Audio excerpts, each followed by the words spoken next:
Amaron Go versus High Life. Good day, Kamaster! Welcome back to our BMI Motolite YouTube channel. Narito na naman ang lingkod upang magbahagi ng panibagong video. So ang topic natin sa araw na ito ay sabihin na lang natin i-review natin itong dalawang battery na Amaron. So meron tayong battery dito na Amaron Go. Ito po. Go ito, Amaron Go. Naka-charge yan sa battery charger. Ayan. Yung isa naman na itong Amaron High Life. Ayan.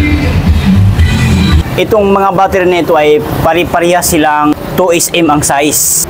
Yung Amaron Go at saka Amaron High Life. Pari-parehas silang 2SM ang size.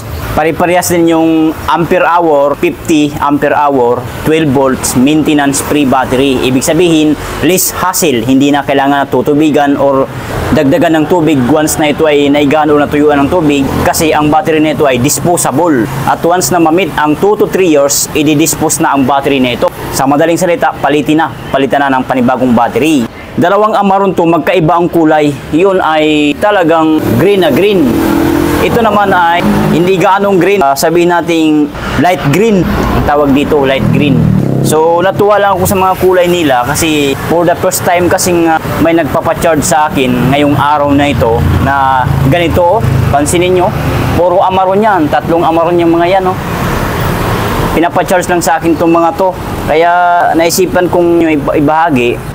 Pero sa mga alam na ang mga kulay dito, ilang beses sila nakakita ng ganitong baterya na Amaron, iba-iba ang kulay, may green at saka may light green. So, pwede na kayo mag-skip sa ating video. Pero sa mga bago pa na wala pa talagang hindi alam ang mga kulay or size sa mga baterya, walang idea, pwede po kayo mag-stay dito sa ating vlog para kahit papano magkaroon kayo ng idea na dalawang klase pala ang variant ng Amaron. May Amaron Go, may Amaron High Life.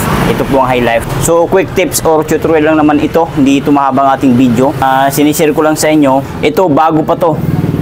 Nalulubat. I-battery tester natin. Nalulubat lang kay papacharge ni Sir.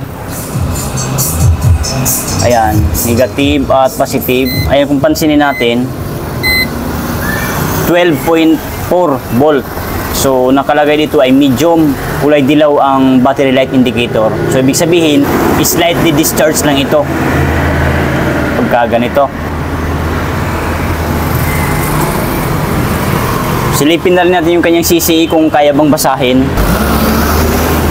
Kung ilan ang CCE nito, mataas, malamang mataas CCE nito. Pero dito sa ating battery analyzer, ang reading sa voltahe ay 12.64 volt.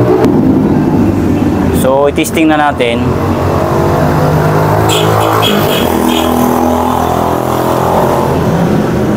So, set up natin ang 50 ampere hour kasi 2SM lang. Kapag 2SM ang size ng ating battery, ang ilalagay natin dito sa battery analyzer ay 50 AH ampere hour po. Ayan. Then testing na natin.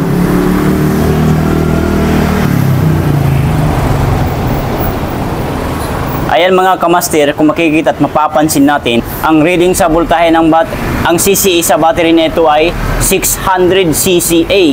Ayan. Good battery. Hindi pa ito na charge ha. Healthy ay 100%, ang charge ay 98%. Internal resistance 4.98. So mataas talaga ang CCE kapag mga Amaron. 2SM lang to na battery ha. For 600 CCE na. Paano pa kayo magiging 3SM ito? Nasa 800 to 900 CCE ito. Pagka mga ganon. So yan kita nyo naman Hindi pa ito na charge ha. So yun. So kailangan natin i-charge ito dahil ipapacharge ng may-ari para naman full charge talaga pagbuha niya mamaya, para madadagdagan yung karga nito. At itong mga to, kukuha na rin sa mga may-ari yan kasi naka-charge yung mga yan. So yun lang. Maraming salamat sa iyong panonood. And huwag kalimutan mag-subscribe sa ating YouTube channel BMI Motolite. Bye!